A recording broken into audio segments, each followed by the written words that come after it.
units to get out here and help out additional units in case this guy went to foot and they had to set up perimeters. But right now they're calling CHP to come in and help out on this as well with this pursuit. But now that it's coming back into Los Angeles proper, they'll more likely just keep a hold of it and stay check. Oh man, a big lane change there over to the number 3 lane.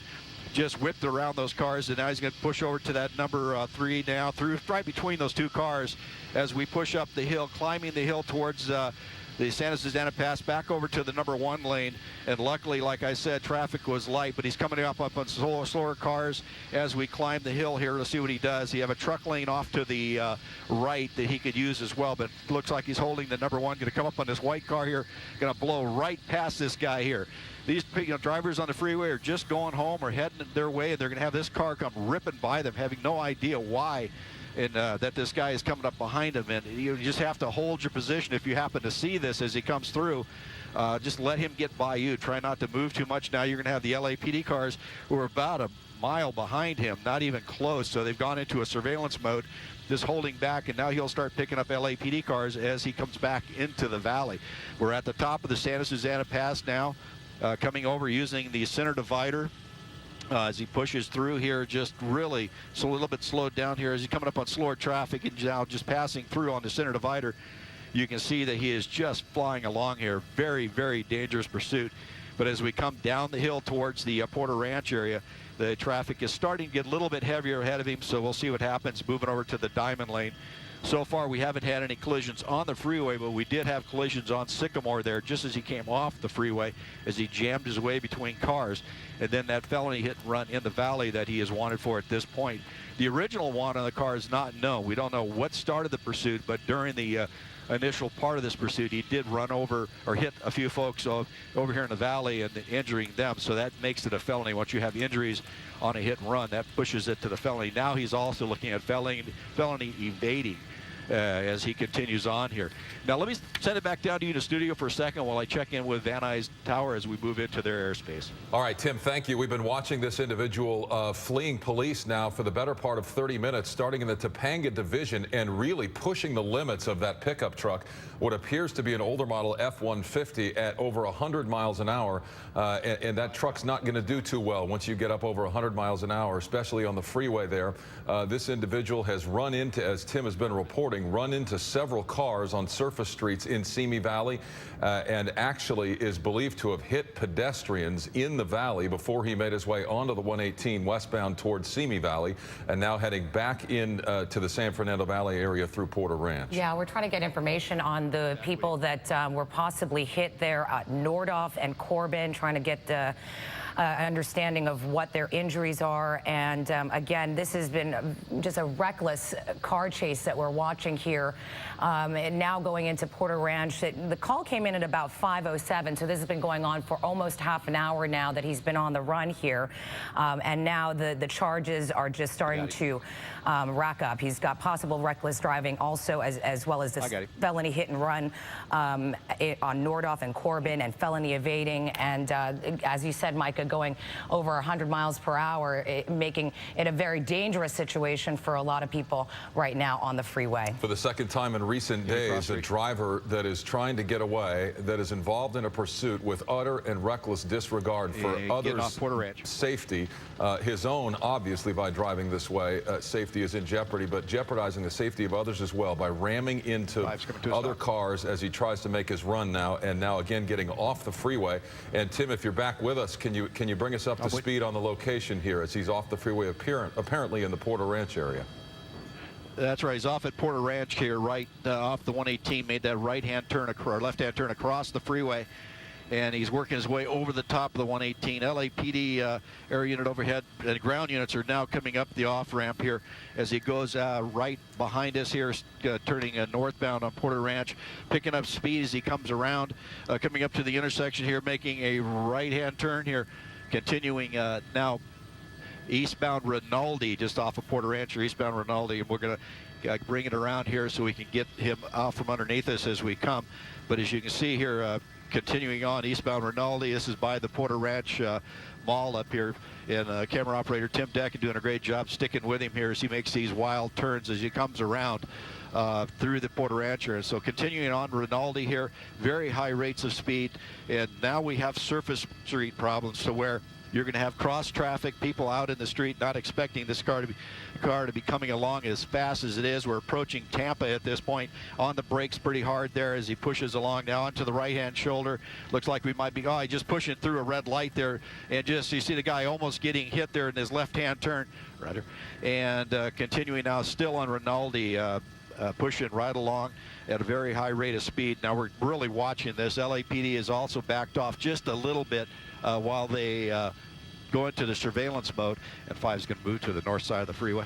And as he continues on here, I'm just kind of coming along, keeping an eye on him as we can, and dealing with the air unit overhead. So we have to keep in control with the air units that are over this, as well as the other media ships that are on here. But you see, just pushed his way through that intersection, continuing on eastbound Rinaldi. Now he's going to be coming up on some very, very heavy traffic up here. He's going to have to take the wrong side of the street.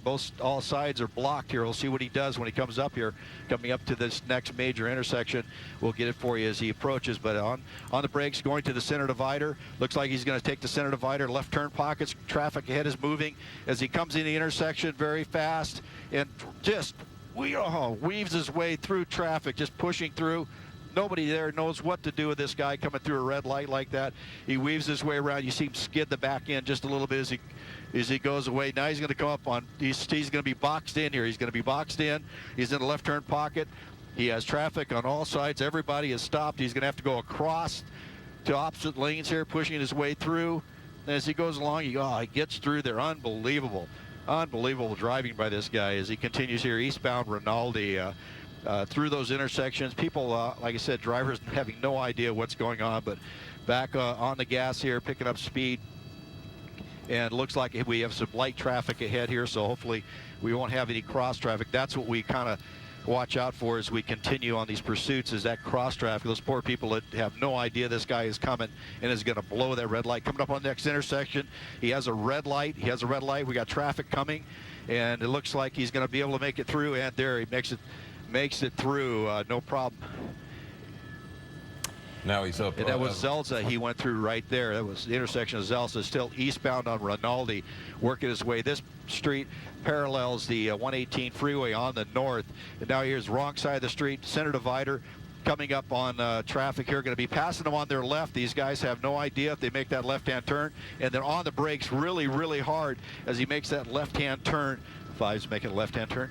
And as he pushes there, he's wrong side of the street. Oh, that was very close with that oncoming traffic as he tried to push around. Now on the wrong side of the street, continuing here now northbound into a residential track. He's going to push through those cars right there, just smashing his way through. Hopefully he didn't make contact, but through the stop sign, working his way up the hill, up into the Porter Ranch area here as he continues north, wrong side of the street, going uphill, and now into a very tight area, coming up on this white car here as he just jams his way by that white car.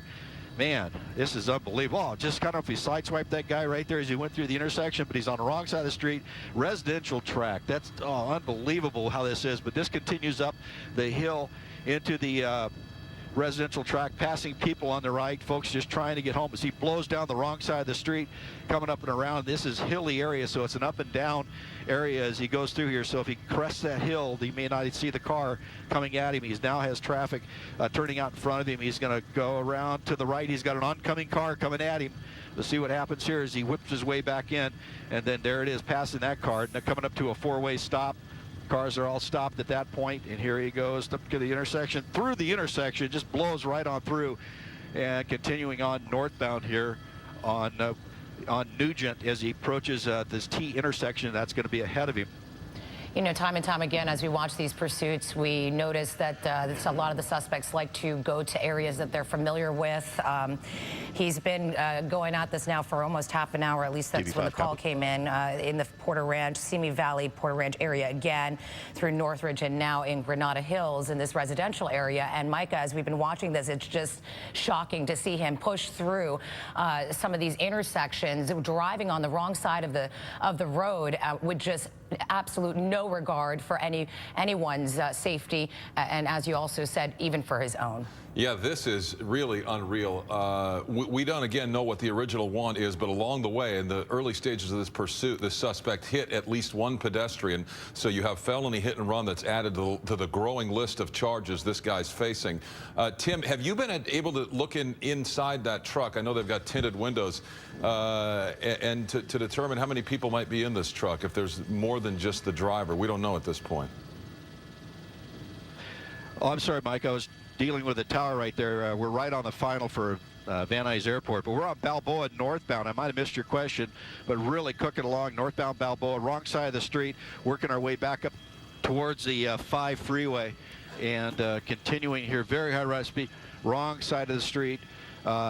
Moving along here as we come along. Mike, I'm going to have to send it back to you just for a second. Yeah, no I'm really problem. dealing with traffic up here in the air. Let me send it back to you. Yeah, and this driver dealing with a lot of traffic as well, but it's not stopping him. He is running as though the units are right behind him, and from what we can understand, they are in more of a surveillance mode. The units last check were upwards of a mile out behind him. Of course, he's being followed by helicopters, law enforcement helicopters, which we've seen come in and out of our screen. So they're certainly aware of his location, but at this point are not pursuing him actively as far as we can tell on the ground.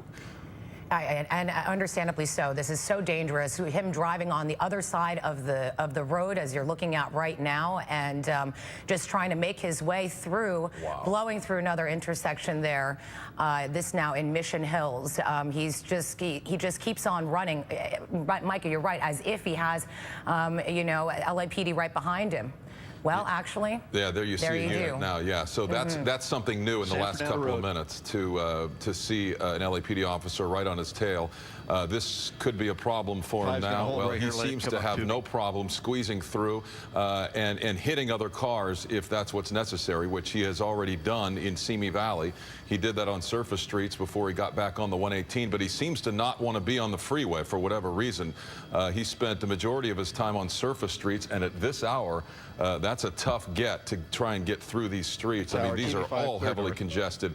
People coming home from work, trying to take shortcuts into the Santa Clarita Valley, trying to get home from wherever they may be coming from their workplace. But now, I believe I heard Tim say San Fernando Road. So this is going to be a 1 or 2 lane road as he weaves his way through. Tim, are you back with us? Is he coming up now on the Newhall Pass? Yeah, that's right. He just went under the 5 freeway on San Fernando Road, northbound San Fernando Road, coming into the Newhall Pass. Wrong side of the street, down the center divider, using everything he can now. This is, like you said, a 2-lane road. He's coming up to the intersection there. We'll see which way he goes here, straight through, and we'll see where he pops out on the other side. This kind of goes underneath. I don't know if this goes back up on the freeway or picks up the old Newhall Ranch Road, but we'll see. Yeah, he's it's the on old Sierra road. Highways. He punches underneath the freeways here. See where he pops out there. He pops out right there, and as he pushes away, looks like he's going to get back on the 5 freeway as he goes along here, passing traffic. And I'm looking out the trying to find him out the windows here as he comes along. Oh, that guy was 4, and continues up here northbound along the freeway, and just really pushing along here in the Newhall Pass. So let's see where he's going to come from here. Right now, we're just kind of pushing our. Okay, I'm getting directions from everybody up here on climb, but we're climbing up now to get into this as he pushes along. Michael, let me send it back to you just for a second. You got it, Tim. Thanks. And we're understanding now from LAPD that this individual is not actually responsible for the hit and run that we've been talking about. They believe that there's another suspect involved in that hit and run in the valley, but this individual still clearly facing a long list of charges. And we did see him, in fact, run into several other cars on the surface streets in Simi Valley once we were over this and on the air. So we know at the very least he's wanted for felony evading and colliding with other vehicles along the way. From what we understand now, this coming into our newsroom and from the scanners that we're getting this information that there are 2 male suspects in this car right now, 2 male Hispanics that are in this car right now. That's what we understand. Mike, I can't even believe how fast this guy is going right now, trying to just get away. It is incredible to see him try and just go at these speeds on the service streets, now on the freeway, and just pushing his way through. It's got to be frightening for all those drivers that are driving near him and seeing him pass by, because it's just reckless. North of 100 miles an hour, and he's been really willing to go on the shoulder, and has been, and again now getting off the freeway at Newhall Avenue. Yep. And I would have to think this is off the 14 freeway. I know there's not a Newhall Avenue exit off the 5, and we're having a hard time with the location without Tim and the tight shot. But my guess is this is the 14 freeway. And Tim, maybe you can help me on that. Going back on the 5, from what I understand.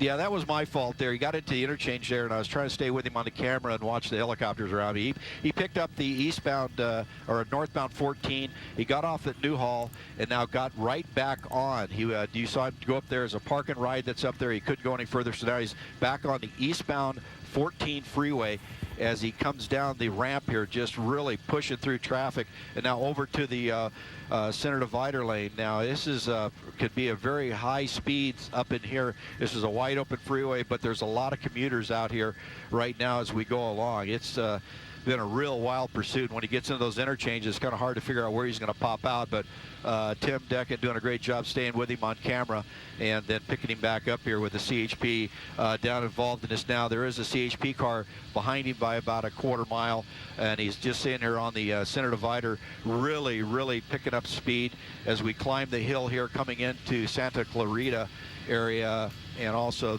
the area is going to continue on. This is all yeah, he's heading north. He's headed towards Soledad Canyon, beyond that Sand Canyon. And if you really want to look out farther than that, he's frankly headed toward Palmdale.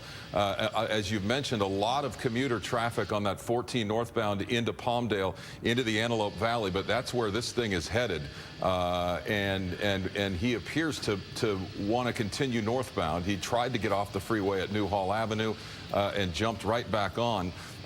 Obviously, you can't read the mind of somebody like this, but if you look at his behavior at this point, he's headed toward Acton and beyond that to Palmdale, heading in excess of 100 miles an hour on the shoulder of the freeway primarily. And again, the 14 northbound as he blows right through the eastern portion of the Santa Clarita Valley and heads on beyond that. It looked like Crown Valley Parkway there. So he's most certainly in the Santa Clarita Valley area and is rapidly approaching Sand Canyon and Acton beyond that. Again, CHP has now taken over this pursuit, and LAPD has backed off, but they are still in pursuit of this suspect.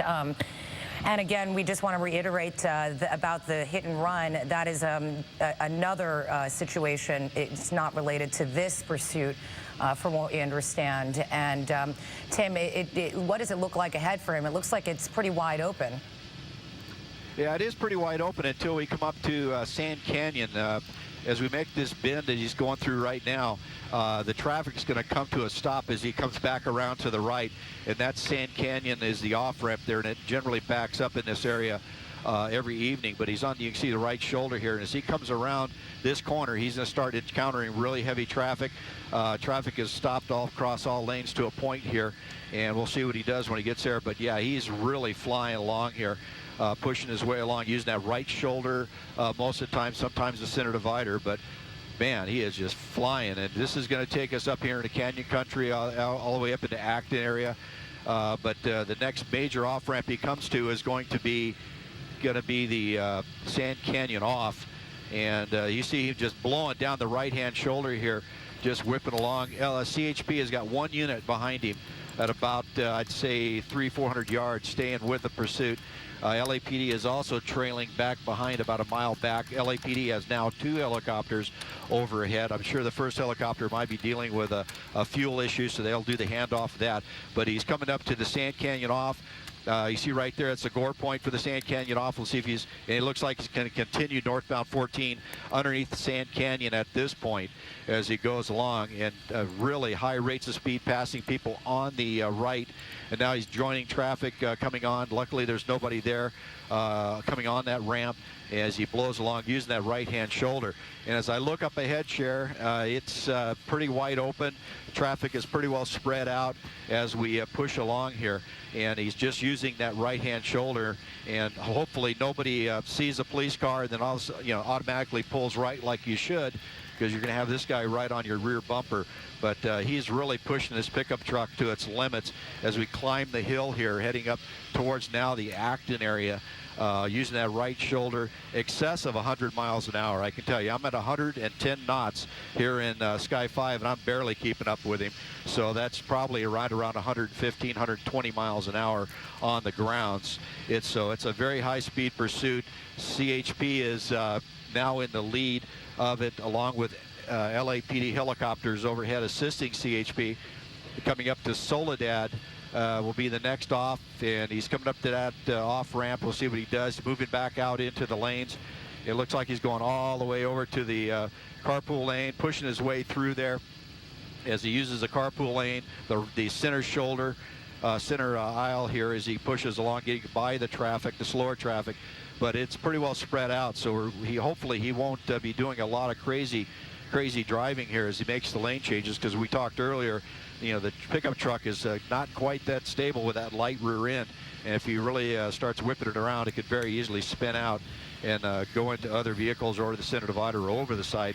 Up in this area, there is parts of this freeway, the 14, that has very sharp drop-offs on either side of the freeway, just blowing right by that white pickup truck, holding that center divider, using also the number 1 lane or the carpool lane as he goes along. But yeah, we have to watch for that now, because there's, like I said, big canyons up here, drop-offs on either side of the freeway, and should he lose control or cause other people to lose control by his driving, we could have a real serious situation up here. But he's really keeping up the speed, not really giving any indication that he's going to try to get off the freeway or push, but he's just back and forth between the fast lane and slow lane, using the center divider as well as his shoulders.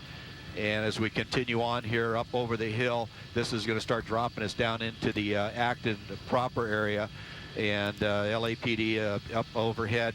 Now LA County Sheriff's helicopter is here as well, but they're staying off to the side monitoring, because now we're into their jurisdiction.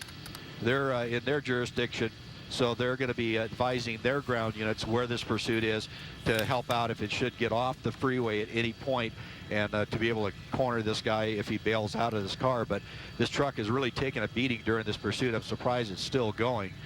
With all the damage he's done to it, running into people, hitting things as he went along. But it seems to be on all 4 tires, and we don't see any smoking or any swerving that we normally see in these pursuits. But going to this type of thing, dealing with pursuits as a police officer, you really got to hold your emotions as you push along, trying to stay up with this guy, keep an eye on him. But now you have the air unit overhead giving direction of where he's at. There's not too many places he can go out here. So as the ground officer, you can back off a little bit, give yourself a break on this. You don't have to call the pursuit. You can watch your driving. But the one thing a ground officer has to really do is contain their emotions, keep that adrenaline down, use deep breathing methods as you go along, trying to just slow down the pace of your breathing, trying to keep it under control, because the worst thing you can do is start getting into that position where your adrenaline's taken over. You actually get tunnel vision, where you lock in on that car in front of you, and you just put on the gas and stay right on him when it really isn't necessary. But these officers are trained with these high-speed pursuits, especially CHP, to not get emotionally engaged in this pursuit, but stay aware of what's around them and to continue on the pursuit, but in a safe manner. And if it gets into a point where it just really gets out of hand, they'll go into that surveillance mode, as we've talked about before. But right now he's on the brakes, pushing up over the hill. He's starting to slow down. He's on the brakes for whatever reason.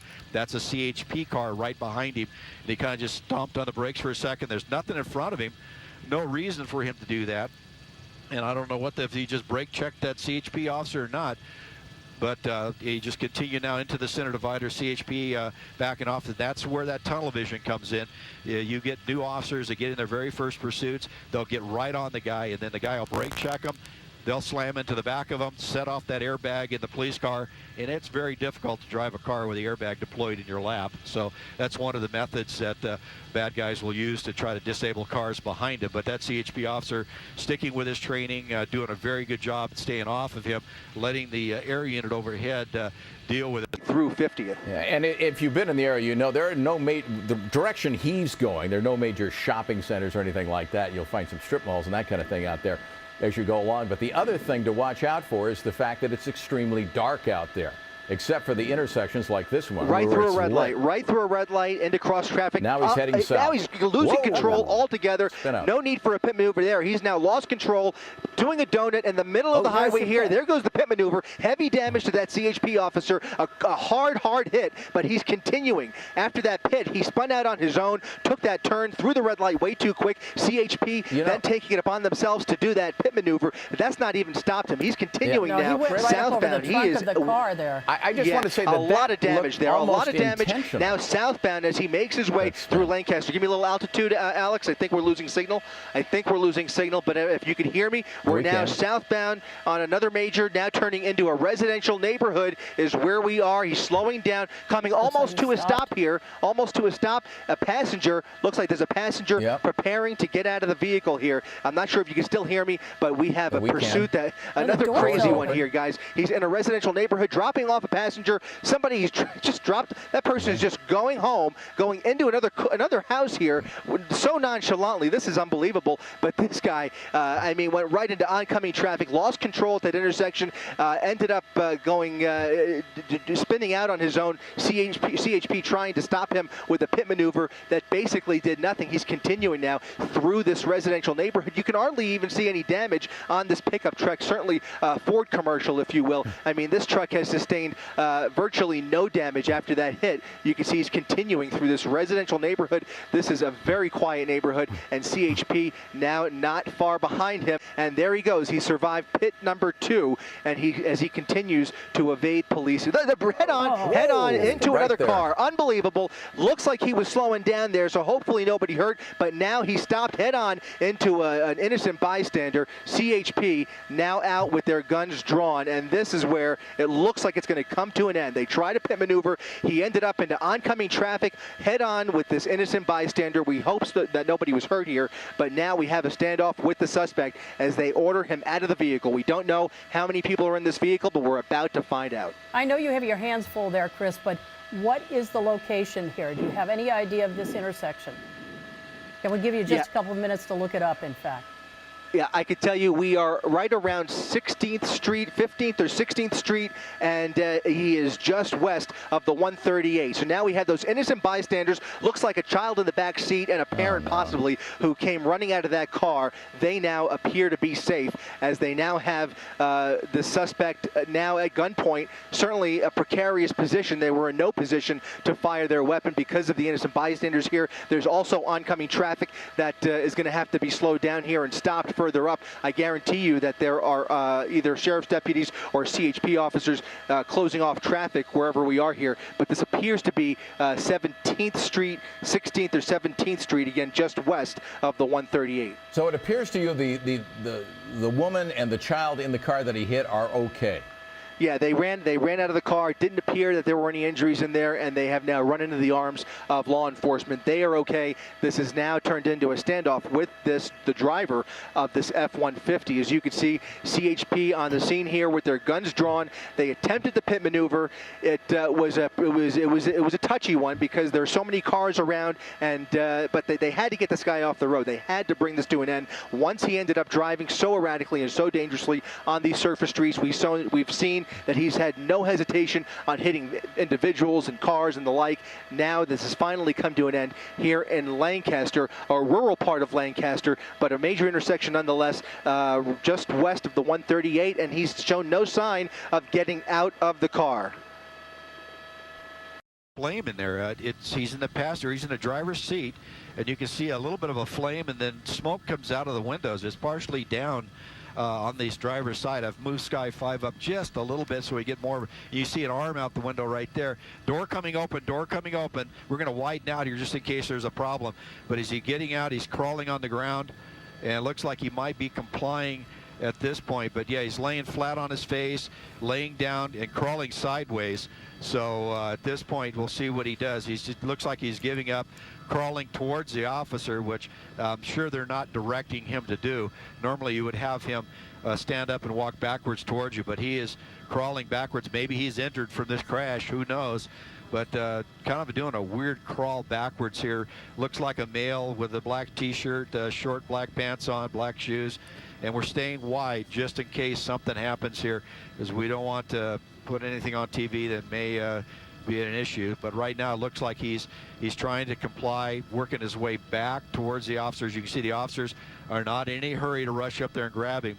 They're going to get him in a position of their advantage, not get themselves out from behind too much cover, because this guy can wait for them to do that, roll over and start opening fire. So with his strange behavior up to this point, with the things that he's been doing, you got to be ready for everything. So right now it looks like they're stopping. They look like they started to have him bring up his shirt.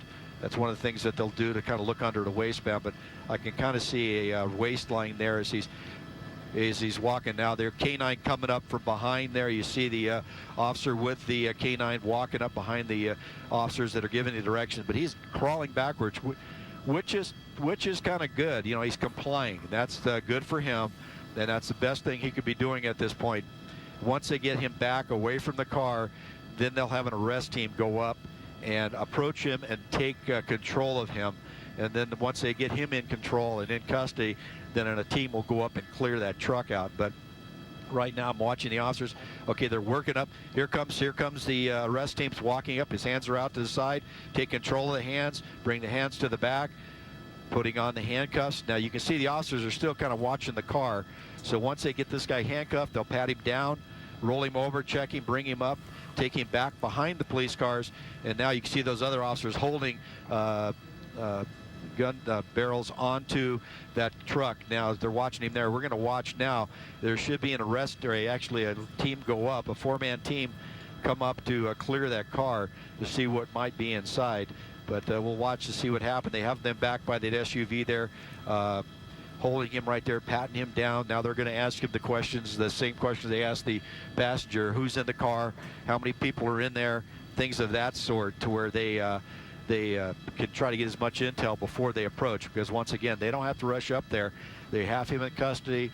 They don't want to get any officers hurt at this point, because they pretty much have it contained and ready to get shut down. But right now you can see them back there to the rear of that SUV, talking to the subject, trying to get him information from him on what's going on in that car. And now they'll start walking up. You see the officer walking up back towards the other cars that are stopped. More than likely that's going to be the supervisor who's directing the situation here. Now he's up there at the lead car waiting, and now you should be seeing a team move up on that car. Very sure. There goes a police dog going up in there to grab it. So we'll keep an eye on this and see exactly what happens at the end. So the police dog now by the car. A dramatic high-speed pursuit. This driver wanted for reckless driving in custody tonight. Both individuals in that truck in custody, and this person